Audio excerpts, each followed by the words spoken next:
नमस्कार, मैं राजेंद्र जैन पद्मश्री न्यूज में आप सभी का स्वागत करता हूं। हमारे दर्शकों के लिए एक बहुत ही अच्छी खबर है कि अब देशवासियों को जल्दी ही जहर मुक्त अनाज मिलने वाला है। हमारे देश के धरती पुत्र किसान इस दिशा में जी जान से मेहनत कर रहे हैं। तो आइए एक बार आपको फिर मिलवाते हैं श्री कांत सिंह जी राजपूत से। कांत सिंह जी, मेरी आवाज़ सुनो में आपका बहुत बहुत स्वागत है। एक बार फिर हम आपको हमारे दर्शकों से मिलाना चाहते हैं। तो आज हम आपसे भाई ये जानना चाहते हैं कि प्राकृतिक खेती की शुरुआत किस तरह से की जाए। जैन साहब, बहुत शानदार बात पूछी आपने। मैं आपके चैनल का और आपके सब दर्शकों का हृदय से आभार व्यक्त करता हूँ कि वो आपकी आवाज़ को, आपकी बात को बहुत ध्यान से सुनते हैं। उसके लिए मैं उनको धन्यवाद देता हूँ। अब सबसे बड़ी हमारे देश में ये भी भ्रांति फैला रखी है कि आप प्राकृतिक को आधारित खेती करोगे तो 3 साल तक उसका उत्पादन गिरता है। ये किसानों को डरावनी शक्लें दिखाई जाती हैं, जबकि ऐसा कुछ है नहीं। न उत्पादन गिरता है, न क्वालिटी गिरती है, न क्वांटिटी गिरती है। दोनों ही मेंटेन रख सकता है, बशर्ते किसान होना चाहिए। इसके मैं प्रारंभ को बताता हूँ आपको।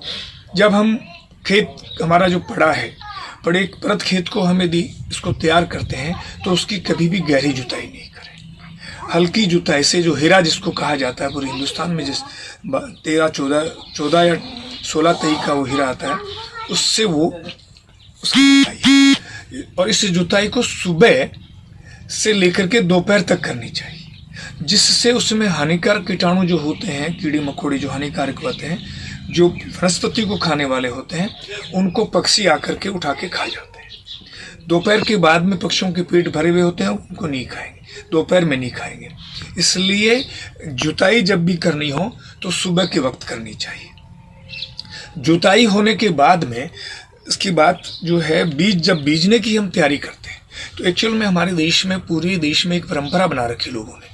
या तो थैली से बीज लाते हैं, उसको फाड़ते हैं, बीज देते हैं, या फिर जो है वो अपने स्टोर में से बीज को निकालते हैं और उसको बीज देते हैं। ये बहुत गलत बात है। बीजने से पहले बीज को कम से कम 3-4 दिन तक कड़ी धूप में जो है धूप देनी चाहिए।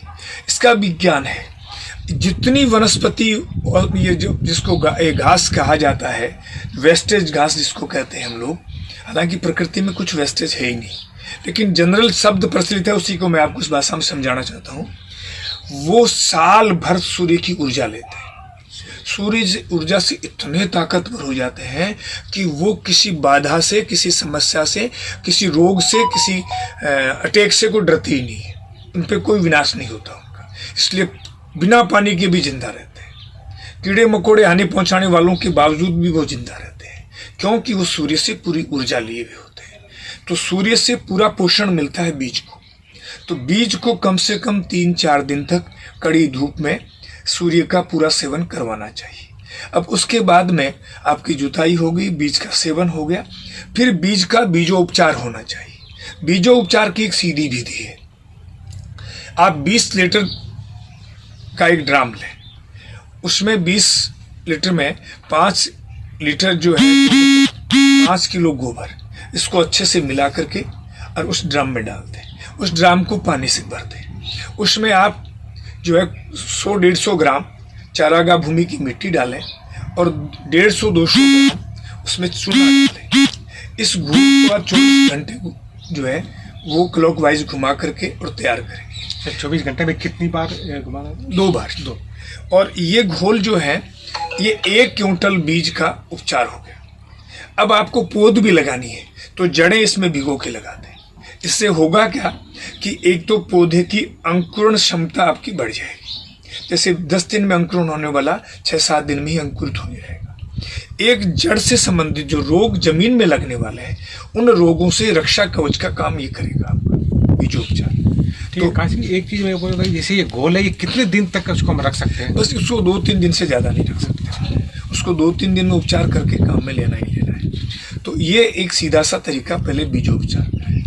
बीजोपचार होने के बाद में आप जुताई कभी भी हेरे से नहीं करें, कल्टी से करें। कल्टी से लाइनें आएंगी आपकी। जैसे लाइनें आएंगी और 20-21 दिन बाद में जब निराई गुड़ाई का समय आएगा तो वो जैसी निराई को आप कसिए से या किसी औजार हथियार से जब उन दीवारों को ख़त्म करेंगे, उस पर जो जितना भी वेस्टेज घास है वो वहीं को उठा करके वहीं डाल देना है।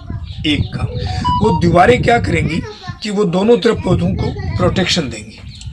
तो इसमें वो आच्छादन का काम होगा, सूक्ष्म जीवाणुओं को प्रोटेक्शन मिलेगा, पौधों की जड़ों को प्रोटेक्शन मिलेगा। तो ये दीवार वाला सिस्टम से जो लाइन की बिजाई जो कल्टी वाली है वही सबसे बेटर है, बेटर नहीं वही करनी चाहिए। तो इससे आपकी होगी। फिर जब पहले पानी का छिड़काव आप करें या पहला पानी किसी भी विधि से दें तो उसमें जीवामृत करें। जीवामृत के लिए आपको 200 लीटर का ड्रम लेना पड़ेगा, उसमें 10 किलो गोबर और 10 किलो गोमूत्र। लोग अक्सर लापरवाही खुद करते हैं और लांछन सिस्टम पे लगा देते हैं, ऐसा नहीं होना चाहिए। 10 किलो गोबर और 10 किलो गोमूत्र को अच्छी तरह से घोल लें, घोल के उस ड्रम में डाल दें। 1 किलो बेसन और 1 किलो गुड़ भी उसमें डाल दें घोल करके अच्छी तरह से, और 200-250 ग्राम चारागाह भूमि की मिट्टी डाल दें। फिर ड्रम को पानी से भर दें। ये ड्रम छाया में होना चाहिए, जूट की बोरी से ढका होना चाहिए, और दिन में 2 बार क्लॉकवाइज इसको घुमाना चाहिए, और 48 घंटे इस घोल को, ज़्यादा सर्दी पड़ती है तो 72 घंटे, और नहीं तो न्यूनतम 48 घंटे इस घोल को आप तैयार करेंगे। इस घोल को तैयार करने के बाद में ये 1 एकड़ ज़मीन की खुराक हो, इसको पानी में दे सकते हैं। और शाम को समय में 1 लीटर में 5-6 लीटर पानी मिला करके और पौधों पे स्प्रे भी कर सकते हैं। अद्भुत चमत्कार है, अद्भुत विज्ञान है।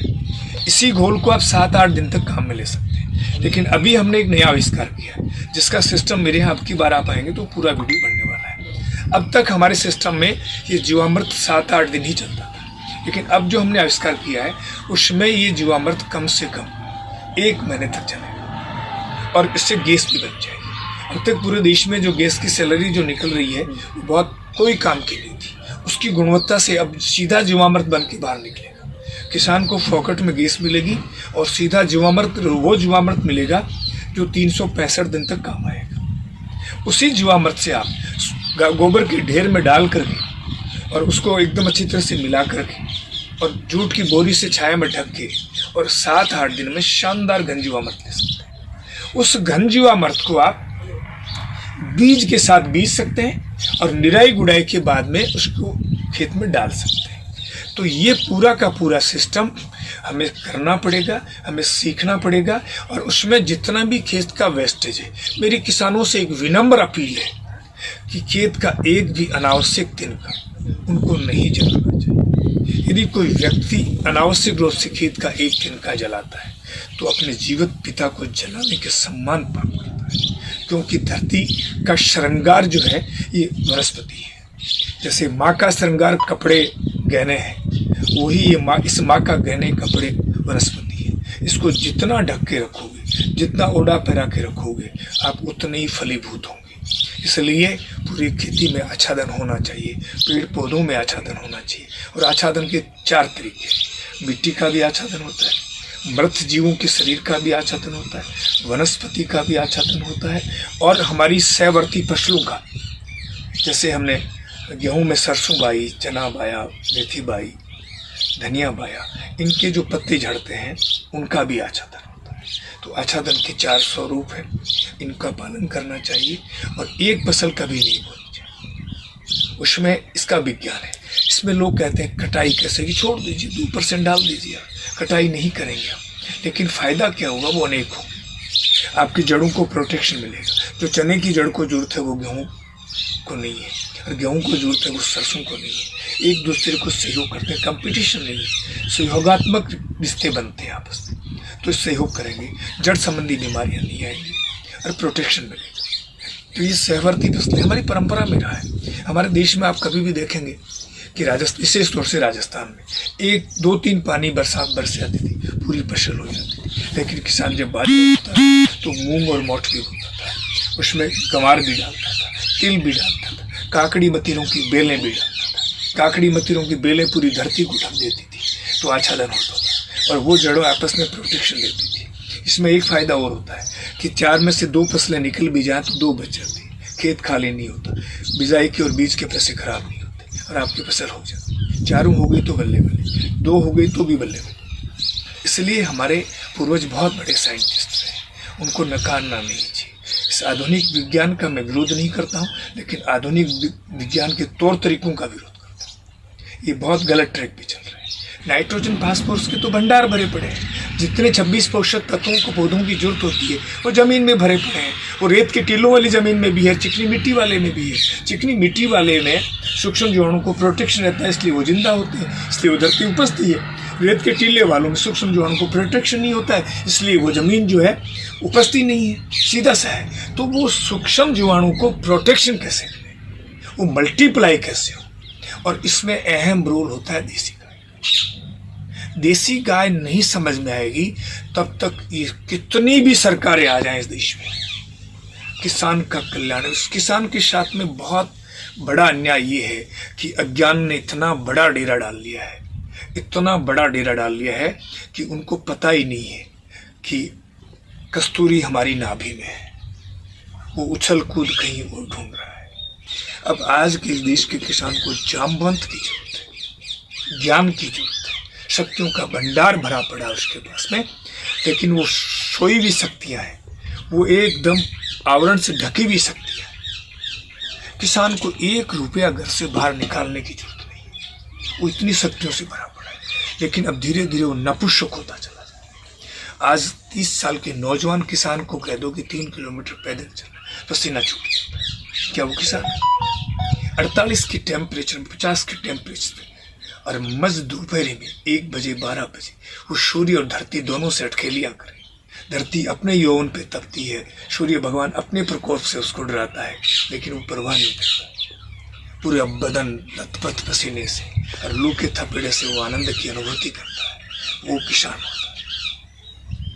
इसलिए पहली प्रारंभ काल किसान की पहली ABCD खेत जोतना नहीं है, गाय समझना है, धरती की भाषा समझनी है और नेचर के स्वभाव को जानना है। ये जो किसान जान गया उसकी उन्नति को भगवान भी नहीं रोकते। नहीं तो किसी सरकारों से कल्याण की कल्पनाएं करना, ये उन पे लांछन और आरोप लगाना, ये अज्ञानता की निशानी है। शक्तियां भरी पड़ी है। किसान की, सरकारों की गलतियां एक ही हैं, उनकी नीति से, उनकी नीतियों से किसान की नीयत बिगड़ गई। वो प्रासित हो गया जो सवासित था। कभी किसी कालखंड में, किसी भी विषम परिस्थिति में, कभी किसी राजा के दर पे, इतिहास के किसी भी खंड में, किसी भी पन्ने में किसान को भीख मांगते हुए कोई दिखा दे तो मैं उसको सलाम करूँ। तो काशी जी, आपके जैसे जो केंद्र सरकार और राज्य सरकारें इस प्राकृतिक खेती को कितना सहयोग कर रही है, कितना प्रमोशन कर रही है? सर, मैं शायद भारत का पहला किसान हूँ जो 2 विचारधाराओं के साथ जुड़ा हुआ। मैं प्रधानमंत्री की टीम का हिस्सा भी, वहाँ भी मैं सलाह देता हूँ, और हमारे राजस्थान के मुख्यमंत्री जो कांग्रेस के हैं उनकी भी विचारधारा, उनको भी सलाह देता हूँ। दोनों की टीमें जो है, मुझे बड़े गौरव के साथ कहना पड़ रहा है कि वो मुझे गंभीरता से सुनते हैं, और दोनों ही मेरी काफ़ी सलाहों को उन्होंने माना है और काफ़ी सलाहें हमारे प्रैक्टिकल में आई हैं। इसलिए मैं दोनों ही सरकारों का हृदय से आभार व्यक्त करता हूँ। काशी जी, क्या आपको लगता है कि सरकार के सहयोग के बिना सारे किसान ये मिल करके काम करके सिस्टम को थोड़ा कुछ नहीं, किसान को सहयोग की जरूरत ही नहीं, केवल वो नीतियाँ ठीक करना। जैसे अब ये नीति पूरे देश में किसान का ही बाल बेचे, ये अच्छी नीति आई, अच्छी बात है। पहले हम बाहर नहीं बेच सकते थे तो हमें कुंठित कर दिया जाता था। ये लोग समझे बिना तलवार लेके घूम रहे हैं, समझना चाहिए। इसमें जो 3 कानून बने, इसमें किसान का तो कोई अहित नहीं है। अब कोई जागीरदार, कोई बड़े आदमी का कहीं अहित हो तो किसान की क्या जिम्मेदारी? हाँ, हालांकि इससे कोई लोग इफेक्ट हुए होंगे, लेकिन किसान किसी सर पे नहीं। आपके हिसाब से किसान को किसी भी तरह का कोई नुकसान नहीं। और हमारी राज्य सरकारें भी जहाँ अच्छा काम करती है, लेकिन मैंने कहा ना कि उन अच्छी चीज़ों को बना तो देती है, लेकिन वो आखिरी छोर तक नहीं पहुँचती। इसलिए नीति ठीक करे किसान। गाय और किसान दोनों दया के पात्र नहीं। तो काशी जी, अपने जैसे शहरों में या समाज में प्राकृतिक खेती को लेकर के थोड़ी अवेयरनेस बढ़े, क्या इसके लिए कोई ऐसा अपने किसान की तरफ से कोई ऐसा कोई अभियान ऐसा या कुछ ऐसे जागृति अभियान कुछ चलाया जा सकता है? सर, ये मैंने जो मेरा सेंटर बनाया है वो उसी बात को लेकर बनाया है। मेरा ये मानना है कि ज्ञान देखा हुआ भूला, सुना हुआ भूला जा सकता है, पढ़ा हुआ भूला जा सकता है, लेकिन देखा हुआ नहीं भूला जा सकता। और 87% ज्ञान का स्रोत जो है वो देखना ही होता है। देखने से ये सेंटर मैंने मेरी सामर्थ्य के अनुसार एक छोटा किसान अपने सामर्थ्य से क्या क्या कर सकता है, कैसे कर सकता है, इसका एक रोल मॉडल बना करके मैंने तैयार किया है। रोज आते हैं, पूरे देश भर के लोग बहुत प्रेरित होकर जाते हैं। आज भी आयुष मंत्रालय के एक टीम अधिकारियों की आई हुई थी, वो पूरे देश में आयुष मंत्रालय औषधि खेती पे, औषधि पौधों पे काम करना चाहता है। उनके साथ बहुत विस्तार से 2 दिन लगातार हमारी मीटिंग हुई है और बड़ी शानदार योजना बनी है। आने वाले समय में मैं सोचता हूँ कि हमारे इलाके में हमारे प्रांत के और हमारे देश के किसानों को आयुष मंत्रालय से बहुत बड़ा बेनिफिट मिलने वाला है, ऐसा मुझे प्रतीत हो रहा है। और ऐसा इनकी बातों से और उनकी मीटिंग से मुझे पूरा विश्वास भी हो रहा है। तो आने वाला समय निश्चित रूप से सकारात्मक है और आने वाला समय निश्चित रूप से किसान का।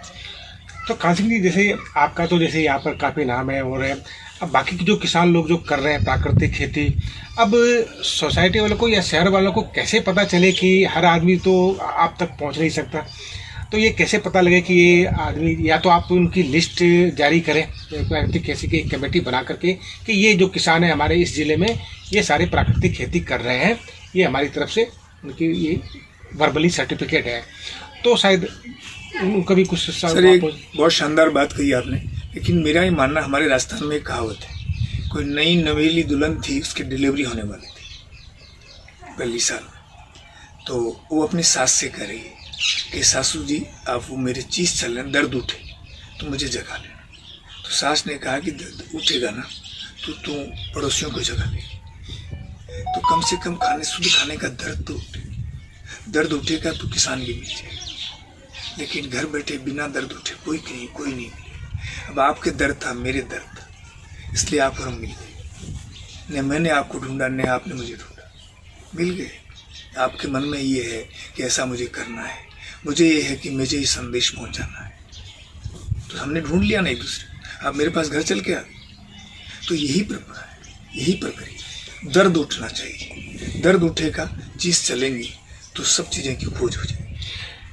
फिर भी काशी जी, एक जो प्राकृतिक तरीके से जो खेती कर रहे हैं उनकी तरफ से भी अपनी को एक प्रेजेंटेशन होनी चाहिए, ताकि आज मुझे भी पता नहीं था, जब मैं आपके पास में आया तो मुझे पता चला कि प्राकृतिक खेती क्या होती है और मैं इसको जाना। अब हर आदमी समझ लीजिए कि शायद पहुँच नहीं पाए, तो उनके सामने के आप लोगों की एक प्रेजेंटेशन हो तो शायद उनको और थोड़ा सी उसका सपोर्ट। निश्चित रूप से ऐसे किसान जागरूक, हम उनको बुला रहे, सेमिनारें करते हैं, किसानों को बुलाते हैं, और मेरे से जुड़े हुए किसानों का मैं बाजार से महंगे भाव पे अनाज भी खरीदता हूँ, लोगों को उपलब्ध कराता हूँ। सीधे किसान से भी मैंने कहा कि कोई दुकानदार अपना माल बेचे, किसान के नाम नंबर डालें। अब वही दुकानदार चलेगा जो जितनी पारदर्शिता से अपने सामान को बेचेगा। ये पोजीशन है। तो काशी जी, क्या आपकी जैसे कोई प्राकृतिक खेती करने वाले किसानों की कोई कमेटी या कोई संस्था बनी हुई है इसमें? देखो, किसान की कोई कमेटी बनी नहीं, और हमारे शेखावटी में तो नहीं, क्योंकि जो कमेटी हम बनाते हैं वो कुछ लोग हेड हो जाते हैं और फिर वो सोचने की प्रक्रिया चालू हो जाती है। इसलिए मैंने आज तक तो कोई NGO नहीं बनाई, कोई संस्था नहीं बनाई, और न मैंने ठगने की कोई विद्या सीखी। मैं तो कहता हूँ कि जो लाभ देना है वो सीधे किसान को, उसके खाते में दो, समय बना दो, किसी को मॉनिटरिंग के लिए उसको अपना हिस्सा दे दो, लेकिन उन संस्थाओं में पैसे मत दो। इस संस्था के जो हेड होते हैं वही सरकारी तंत्र में आ जाते हैं, जो किसान में से बने। वो सबसे बड़ी तकलीफ दे बात ये है कि आज के समय में जाति वाला ही तो जाति वाले को खा रहा है, और पैसे वाला ही पैसे वाले को खा रहा है, दूसरा कोई नहीं खाता। किसान को सबसे ज़्यादा नुकसान किसान ही होता है। हमारे अपनी लकड़ी को, पेड़ को वो लाड़ी काट रही है जिसके पैसा नहीं, लोहे का दोष नहीं, कटवा वो पैसा। इसलिए तकलीफ की बात ये है कि हमारे नहीं हमें काट। तो आपके कहने का मतलब ये है कि लोगों को अपने स्वास्थ्य के बारे में कुछ जागरूकता करनी, स्वास्थ्य का ध्यान रखना है, तो उन्हें खुद को ही सब ये खोजबीन करनी होगी, पता लगाना होगा। जैसा अब आने वाला समय वायरस युद्ध ही होगा, अणु और परमाणु का युद्ध नहीं होगा। अब वही जिएगा जिसकी रसोई मजबूत हो, जिसकी रसोई सोई हुई होगी, जागृत नहीं होगी, उसको न ढाटे से छोड़ेगा न बंद कमरे में छोड़ेगा। रसोई को मजबूत करने की 2 ही स्रोत है, शुद्ध उत्पादन जो गाय से मिलेगा और शुद्ध प्रोसेसिंग। जो कंपलसरी है। शुद्ध प्रोसेसिंग के बिना हर चीज़ का सत्यानाश है। शुद्ध से शुद्ध उत्पादन को यदि अशुद्ध प्रोसेसिंग करते हो तो सत्यानाश है, कुछ भी नहीं करते। तो काजी आपके क्या शुद्ध प्रोसेसिंग के बारे में भी कुछ जानकारी वगैरह देते हैं? शुद्ध प्रोसेसिंग बिल्कुल मेरी यूनिट लगा रखी है मेरे पास में। मैं पहला देश का किसान हूँ जो 200-250 कपल पूरे देश से आते हैं, रात को रुकने का किराया देते हैं, खाने के पैसे देते हैं और सुबह अपनी गाड़ी भर के सामान के लिए ले जाते हैं। मेरे यहाँ प्रोसेसिंग के बारे में मैं 2-3 जिक्र करना चाहूँगा। हमारे देश में मसाला कभी भी पीस करके नहीं खाया जाता और आज 99.9% मैं कहूँ कि 100% तो कोई रियर केसेस 0.1% कोई बचे जो ऐसा नहीं करते हैं। बाकी सब चक्की से पीसे हुए खाते हैं, उसकी पूरी गुणवत्ता नष्ट हो जाती है, प्रोटीन नष्ट हो जाता है, कुछ भी नहीं करता। हमारे पूर्वज 2 ही तरीके से मसाले काम में लेते थे, या तो पत्थर पे बांटते थे या वो उखड़ मुसल से कूटते थे। उनमें प्रोटीन और गुणवत्ता नष्ट थी। मैं उसी प्रोसेसिंग से मसाले तैयार करता हूँ। मेरे यहाँ तेल निकलता है बहुत ठंडी जगह से, बूंद बूंद निकलता है, लेकिन रत्ती भर भी गर्म नहीं होता। उसकी सब्जी खाने के बाद कोई लाड साहब ये नहीं कह सकता कि आपने घी में बनाई है। तो ऐसा ही घी है। जिस देश की परंपरा में 90 साल में खाट में चारपाई में पड़े हुए व्यक्ति को कहते थे रिश्तेदार मिलने आते तो उनके घर वालों से कहते कि 10 किलो घी खिला दो, सर्दी आराम से निकल जाए। उसमें 20 साल की उम्र के नौजवान से कहते हैं घी मत खा लेना। ये कौन सी परंपरा है? लेकिन सही तरीके से कहते हैं जो आज की प्रोसेसिंग का जो घी आ रहा है वो घी नहीं, बटर ऑयल आ रहा है और वो स्वास्थ्य के लिए 100% हानिकारक। घी तो एक प्रोसेसिंग है, सिस्टम है। दिन भर मंद मंद आंच में दूध गर्म हो, सूर्य अस्त होने से पहले जामन लगे, सूर्य उदय होने से पहले बिलोया जाए और मक्खन निकाल के उसको गर्म करके घी बनाया जाए, वो घी होता है।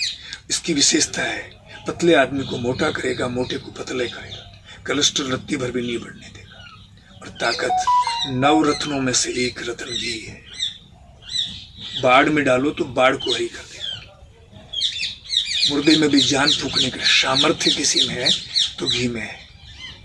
इसलिए 90 साल के चारपाई में पड़े हुए व्यक्ति को भी घी खिलाने की परंपरा हमारी रही। तो प्रोसेसिंग तो बहुत कंपल्सरी है और प्रोसेसिंग की देश की बड़ी विरासत रही जिसको इस आधुनिकता ने ले लिया। अब क्वांटिटी से पेट नहीं भरेगा, क्वालिटी की ओर जाना ही पड़ेगा और आधुनिक विज्ञान के पास में क्वालिटी मेंटेन करने का कोई स्रोत नहीं।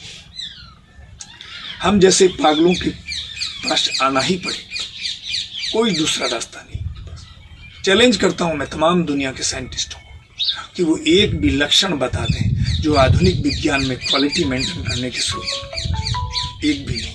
क्वांटिटी की सीमाएं भी उनकी निकल गई हैं, क्वांटिटी भी डाउनफॉल शुरू हो गई है। हम नहीं बढ़ा सकते, रोते फिरेंगे थोड़े दिनों बाद।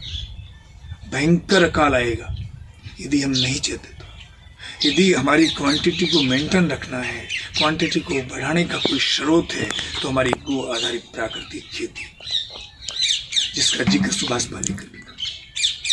इसके अलावा कोई चारा नहीं।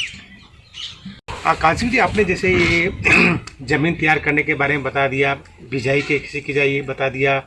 अब गोबर की खाद या बाकी अन्य खाद या जो कुछ भी आपकी जो खादें हैं इनको किस तरह से देना चाहिए, इसके बारे में कुछ बताइए। देखो, डीएपी, यूरिया और गोबर की ट्रोलियां भर के खाद जो धरती की कभी खुराक नहीं है। एक्चुअल में धरती के विज्ञान को समझना पड़ेगा। 98% पौधा अपनी खुराक जो है बिना किसी मानवीय सहायता के प्रकृति से लेता है। केवल 1.5% खुराक ही पौधा जड़ से लेता है और वो जड़ में 26 पोषक तत्वों की जो आवश्यकता होती है उसका भंडार जमीन में भरा पड़ा है। उसको पका करके खिलाने का काम सूक्ष्म जीवाणु करते हैं और सूक्ष्म जीवाणु को मल्टीप्लाई करने का काम, प्रोटेक्शन देने का काम देसी गाय का गोबर करता है। वो 1 ग्राम देसी गाय के गोबर में 300 से 500 करोड़ सूक्ष्म जीवाणु पाए जाते हैं। उनको हम मल्टीप्लाई करते हैं जीवामृत और घन जीवामृत से। वो धरती में उतार करके सेना के रूप में जाते हैं और वो उसमें से वो 26 पोषक तत्वों का जो भंडार भरा पड़ा है उसमें से, जिसको आधुनिक विज्ञान वाले नाइट्रोजन, फास्फोरस वगैरह वगैरह जो कहते हैं, वो उनको पका करके जड़ों के अनुरूप जितनी आवश्यकता होती है, जो आवश्यकता होती है उसकी पूर्ति वो कर देते हैं। अब इसके लिए ये जीवामृत जो मैंने बताया आपको, वो कम से कम महीने में 1 बार, यदि आपकी धरती हल्की है, पहली बार आप ये प्राकृतिक खेती कर रहे हैं तो महीने में 3 बार। ऐसे ही जीवामृत जो है वो एक फसल में कम से कम 2 बार और अधिकतम 4-5 बार तक उसको डाल सकते हैं। इसका कोई साइड इफेक्ट नहीं है। इसमें कोई समस्या नहीं कि ज़्यादा डाल दिया तो नुकसान हो जाएगा। जितना सूक्ष्म जीवाणु डालेंगे, क्योंकि ये तो खेल सूक्ष्म जीवाणु का है, सूक्ष्म जीवाणु जितना ज़्यादा होंगे उतना ही धरती की उपज बढ़ेगी। तो ये सीधा सा अर्थ है, इसलिए कहीं भ्रमित होने की जरूरत नहीं है। वो 3 साल डाउनफॉल आता है, ये होता है, वो होता है, ऐसा कहीं कुछ भी नहीं है। आप उसी साल रसायनों से ज़्यादा उत्पादन ले सकते हैं, बशर्ते आपका सामर्थ्य हो मेहनत करने। तो खासिक जी, जैसे कि आज कई किसान जो हैं आज दशकों से रासायनिक खेती कर रहे हैं, तो क्या वो अचानक के हाँ, सीधा ठोके हो, कोई शंका करने की जरूरत नहीं है। जिसको देखना हो, सीखना हो, आए मेरे पास, बताऊंगा, सिखाऊंगा, समझाऊंगा, पूरा विज्ञान समझाऊंगा। आज का विज्ञान का युग है, ये ठोकने का और आडंबर और पाखंड फैलाने का नहीं है। सोशल मीडिया में जो झूठ लोग फैलाने में लगे हुए हैं, वो तीसरे चौथे वीडियो में लगे हो जाते हैं। सच्चाई साथ चलेगी, सच्चाई देखने से। मेरे यहाँ किसी कमरे में, पूरे किसी सिस्टम में कोई ताला नहीं है। जब चाहे तब चेक करे, तब आके देखे। छुपाऊं क्यों मैं? जिसके पास ज्ञान है, जिसके पास ईमानदारी है, उसको एकदम अपना जीवन की किताब खुली रखनी चाहिए। ये लुका छिपी चोरों के खेल है, इसलिए कहीं कोई छुपाने की कि इधर नहीं देखोगे, इधर नहीं समझोगे, सब जगह देखो, सब जगह समझो, कोई प्रॉब्लम नहीं है। तो कासिम जी, जैसे मैंने कई किसानों से बातचीत की है प्राकृतिक खेती के बारे में, तो किसानों का ये कहना है कि पहले साल तो हमारी उपज थोड़ी कम रही, लेकिन इसके बाद हम धीरे धीरे वापस वो मेहनत की कमी से, निश्चित रूप से जो थोड़ी मेहनत करेंगे, सूक्ष्म जीवाणु को प्रोटेक्शन देने वाला काम कम करेंगे, तो डाउनफॉल आएगा। और वो भी उसी साल से जो मैं कह रहा हूँ, 3 बार जीवामृत, 5 बार घन जीवामृत देना शुरू कर देंगे, तो उसी साल से उनकी फसल कवर होनी शुरू होगी। तो आपके हिसाब फिर से धीरे धीरे एक स्टेज आती है जिसमें ये सब करने की जरूरत ही नहीं है। आप नेचर अपना काम करे, फिर नहीं जरूरत पड़ेगी आप। तो आपके हिसाब से पहले साल या पहली बार में ही आपके प्राकृतिक खेती से उतनी फसल ली जा सकती है, कोई इशू नहीं है। इसका मतलब है कि किसानों के कहीं ना कहीं समझने में कहीं दिक्कत हो रही है। निश्चित रूप से किसान बिरले लोग हैं। किसान के नाम से तथाकथित किसान है, जो कभी कभार खेत से निकल के भी किसानी का टेक लगाए घूमते हैं, या फिर वो 365 दिन रोने वाले किसान, जो दूसरे को देख देख के 7वें 8वें वेतन आयोग वालों की सुविधाओं को देख देख के रोते रहते हैं, खेती नहीं करते। चंद लोग हैं जो खेती करते हैं और वो बड़े आनंद में हैं। उनके लिए कोई इशू नहीं है, कोई समस्या नहीं है। सब जो खेती तो जीने का नाम है, खेती आनंद का नाम है, खेती अय्यासी का नाम नहीं है, खेती सुख सुविधाओं का नाम नहीं है। वो एक जीवन पद्धति है, वो आपको जीना सिखाती है, वो आपको नेचर सिखाती है, वो आपको धर्म सिखाती है, वो आपको मनुष्यता सिखाती है, और आपका भूत भविष्य वर्तमान सबको सुधारती है। उसका नाम खेती है। इजी नहीं, अच्छा जीवन का नाम खेती। तो इजी जीना चाहे, ऐशो आराम से जीना चाहे, खेत के अंदर से भी नहीं निकलना चाहिए, उसके लिए खेती नहीं है। आपके हिसाब से जिनको भी प्राकृतिक खेती में आ रहा, उनको गाय, जमीन और प्रकृति से सबसे पहले इंटरेक्ट होना जरूरी है। बिल्कुल, आपने सही समझा है। ये नहीं समझ में आएगी तो खेती से कोई लेना देना नहीं। कुछ कितने भी आकाश पता और सरकारें कितने भी प्रोजेक्ट चालू करें, किसान को ये 3 चीज़ें सिखानी पड़ेंगी। उनके अंदर भरा पड़ा है। हमारे पूर्वजों ने 30 साल 40 साल पहले तक करता है, आज तो बिखरा पड़ा है। इसलिए भ्रम ज़्यादा नहीं है, केवल उस भ्रम के पर्दे को हटा करके उसको पीछे ले जाना पड़ेगा कि देख हमारे ऐसे होता था ना, तो उसको कोई ना कोई गांव पड़ोस मोहल्ले में बता देगा होता था, तो उसके बाद समझ में आ जाए। 10-20 साल बाद तो इतना नुकसान हो जाएगा कि अब आने वाली हमारी जनरेशन उस खेत से हट जाएगी, तो फिर समझाने वाले भी कोई नहीं बचे, तो फिर विनाश तांडव नृत्य करें। बिल्कुल सही है कासिम सिंह जी। भाई जी, अब जो नए किसान जो प्राकृतिक खेती में आना चाहते हैं या करना चाहते हैं, उनके लिए आप क्या संदेश देना चाहेंगे? देखो, मुझे बहुत खुशी है कि अब देश के नौजवान जाग रहे हैं। मेरे पास में रोज़ जो संख्या आती है उसमें से 60% नौजवान ही होते हैं, और मुझे बहुत अच्छा लगता है। कोई नौजवान खेती से बात करने आता है तो मैं रोटी खाते हुए बीच में उठ करके उससे पहले बात करता हूँ, तो क्योंकि वो मेरे शरीर का हार्ट है। जिससे समाज में शरीर में जो हार्ट का पार्ट है, वही समाज में नौजवानों का पार्ट है। जिसका हार्ट सही काम करेगा तो वो आराम से उसकी जीवन निर्वाह होगा, शानदार जीवन रहेगा। वैसे ही समाज में युवा यदि सही दिशा में जाएंगे तो वो समाज आगे बढ़ेगा। तो समाज में हमारे जो युवा हैं वो हमारी हार्ट है, इसलिए मैं उनको बहुत तवज्जो देता हूँ।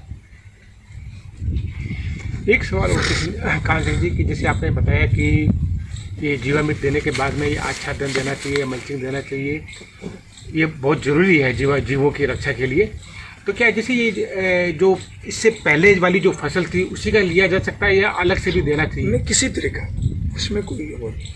आपके अवशेष खेत में बचे हुए हैं वो हैं। देखो हमारे क्या है कि प्रकृति ने 3 तरीके से दिया है। ऊपर का हिस्सा जो अन्न है वो मनुष्य ने अपने लिए रखे, बीच का हिस्सा वो गायों के लिए रखे, और 1 फीट जमीन से या 6 इंच ऊपर से वो पूरा जमीन की खुराक रखे। ये परालियाँ जलाने वाले लोग नादान लोग हैं, अज्ञानी लोग हैं, जिन पे इन साइंटिस्टों ने पढ़ रहा है, वो ज्ञान हट नहीं रहा है। इनको पता ही नहीं है कि इसको मिलाने से धरती सोना उगलेगी, आग लगाने से सूक्ष्म जीवाणु नष्ट हो जाए, तुम्हें जहर पे जहर डालना पड़ेगा। जीव पे जीव लागू है। देखो कितना बड़ा विज्ञान है कि शाकाहारी वनस्पति को खाते हैं और मांसाहारी शाकाहारी को खाते हैं। शाकाहारी की संख्या बहुत कम दी है, मांसाहारी की उससे दुगनी दी है। प्रकृति को बैलेंस किया। प्रकृति तो सब चीज़ों को बैलेंस करके चलती है। हमने ठेका छुड़ाया कि प्रकृति का सत्यानाश कैसे हो। उसको न समझना है, न उसका सहयोग करना है, न उसका हमें भोग करना आता है। हम तो उसको नष्ट करना चाहते हैं। अच्छा खाजी, जैसे ये हरी खाद के बारे में आप क्या कहना चाहेंगे? नहीं, किसी की जरूरत ही नहीं है। हरी पीली खाद से कोई लेना देना। ज़्यादा आडंबरों में किसान नहीं हो चाहिए। मैं ये नहीं कहता कि उसका कोई लाभ नहीं है, लेकिन मैं कहता हूँ उलझने की जरूरत ही नहीं। किसान तो तलवार की धार पे चलने का नाम है। मेरा पहला सवाल है कि आप कितने सालों से खेती कर रहे हैं? मैं पिछले 18 सालों से प्राकृतिक गो आधारित खेती कर रहा हूँ, और जो जैविक खेती के उत्पादन से और रसायन की खेती के उत्पादन की जो अंतर की बात लोग करते हैं वो एक भ्रम है। जमीन की खुराक न डीएपी यूरिया है, न रसायन है, न आपके ट्रोली भर के गोबर की खाद है। जमीन की खुराक जो है वो वास्तव में जो है वो आपकी सूक्ष्म जीवाणु जो है वो जिस धरती में ज़्यादा होंगे वो धरती जो है ज़्यादा उपजाऊ होगी। ये एक प्रकृति का सीधा सा नियम है, जिसको रसायन जैविक अलग अलग तरीकों से जोड़ दिया गया है। ये गलत है। ये हमारी वैज्ञानिकों की एक गलत धारणा है कि इस मिट्टी की जांच करा के उर्वरक ऊपर से डालने पड़ते हैं। एक पौधा पूरे जीवन काल में सिर्फ 1.5% खुराक जमीन से लेता है, जिसका भंडार धरती में भरा पड़ा है, परंतु वो पौधे की जड़ों के अनुरूप नहीं है। उसको अनुरूप कराने का काम सूक्ष्म जीवाणु करते हैं, और 1 ग्राम देसी गाय के गोबर में 3000 से 500 करोड़ सूक्ष्म जीवाणु होते हैं। वो जीवाणु को मैं मल्टीप्लाई करके धरती में उतारता हूँ, और वो खेती में जाकर के ज़मीन में जाकर के अपना काम करते हैं, और पौधे को उसकी आवश्यकता के अनुसार वो जड़ों भोजन को पका करके भंडार में से और जड़ों को उपलब्ध कराते हैं। इतना सही विज्ञान है। मैंने जैविक खेती की मैं बात नहीं करता, मैं प्राकृतिक गो आधारित खेती की बात करता हूँ, जो है उससे बहुत कुछ सीखा है। मैंने ये सीखा है कि बाकी के सब तंत्र में जीवों की हत्या होने के बाद किसान पेट भरता है। इस सिस्टम में करोड़ों जीव पनपते हैं, तब जो है अनाज आता है। इसलिए ये पुण्य का अन्न है। ये धार्मिक रीति से बात करूं या विज्ञान की दृष्टि से बात करूं तो इसमें किसी जीव की हत्या होती नहीं है। उन जैविक और रसायन दोनों प्रक्रिया में जीवों की हत्या होती है, लेकिन हमारी प्राकृतिक गो आधारित खेती में किसी जीव की कोई हत्या नहीं होती है। ये सिस्टम पूरी देश नहीं दुनिया में लागू किया जा सकता है। इसका संपूर्ण विज्ञान है। किसी को इसका भ्रम हो तो मेरे फार्म पे आकर देख सकता है। आप ये पूरा खेल सूक्ष्म जीवाणु का है। सूक्ष्म जीवाणु जितने ज़्यादा होंगे उतना ही जो है आपकी धरती उपजाऊ होगी। रेत के टीले और चिकनी मिट्टी की धरती को एक जैसी उपजाई जा सकती है हमारे सिस्टम से। इसमें कोई फर्क नहीं पड़ता कि धरती कैसी है। मिट्टी की जांच की कोई मतलब नहीं है। उस धरती में सूक्ष्म जीवाणु कितने जांच इस बात की होनी चाहिए। वो जांच की दिशा ही दूसरी दिशा में ले जा रहे हैं, जो एक गलत परंपरा है। इन वैज्ञानिकों को एक्चुअल में इस धरती के विज्ञान का पता ही नहीं है, जो हमारा किसानों का दुर्भाग्य है। और रही बात उत्पादन की, मैं पूरे देश के रसायन के जितने साइंटिस्ट हैं उनको चैलेंज देके कहता हूँ कि पूरे देश में कहीं भी 1 एकड़ ज़मीन में एक एक एकड़ ज़मीन आप ले लें, 1 एकड़ मुझे दे दें और मेरे से ज़्यादा उत्पादन लेके दिखा दें, मैं आपकी ज़िंदगी भर वोट पॉलिश करूँगा। कहीं कोई किंतु किंतु है ही नहीं, इस सिस्टम में कोई शंका है ही नहीं। इसमें संपूर्ण विज्ञान है। विज्ञान समझना है तो कभी भी आएँ, समझें, और किसी को शंका करने की ज़रूरत नहीं है। न उत्पादन घटता है, क्वालिटी जो है वो टॉप होती है। इन साइंटिस्टों के पास में क्वांटिटी बढ़ाने की तो एक सीमा थी, बढ़ा गई, अब नीचे डाउनफॉल आ रहे हैं, लेकिन हमारे सिस्टम में डाउनफॉल होता ही नहीं है। लेकिन क्वालिटी के साथ साथ, क्वांटिटी के साथ साथ में क्वालिटी मेंटेन करने का पूरे रसायन विज्ञान में कोई उपयुक्त तरीका नहीं है कि उसमें क्वालिटी को सुधारा जा सके। लेकिन हमारे यहाँ तो क्वालिटी और क्वांटिटी दोनों को बढ़ाने के अनेक स्रोत हमारे पास में, अनेक रास्ते हैं हमारे पास में। इसलिए इस देश को या दुनिया को क्वालिटी मेंटेन करनी है, क्वांटिटी बढ़ाते रहना है, तो सिर्फ प्राकृतिक गौ आधारित खेती ही आधार है, वही इसका बेस है। जय गौ माता, जय गौ।